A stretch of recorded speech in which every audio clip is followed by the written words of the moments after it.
кулуарах міг підійти один із учасників і там запитати пораду у спікера.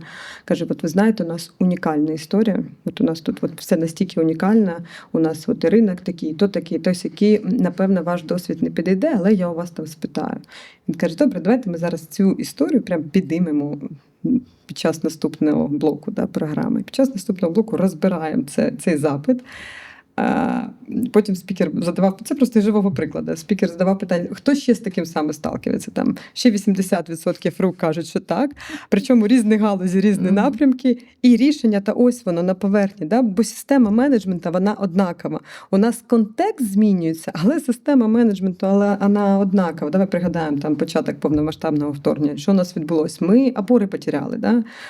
Нам треба було зрозуміти, як діяти, точніше, як бути гнучкими і адаптивними к новим умовам. Але принцип менеджменту залишався вже такий, який є, і такий і був. Менеджмент – це взагалі наука.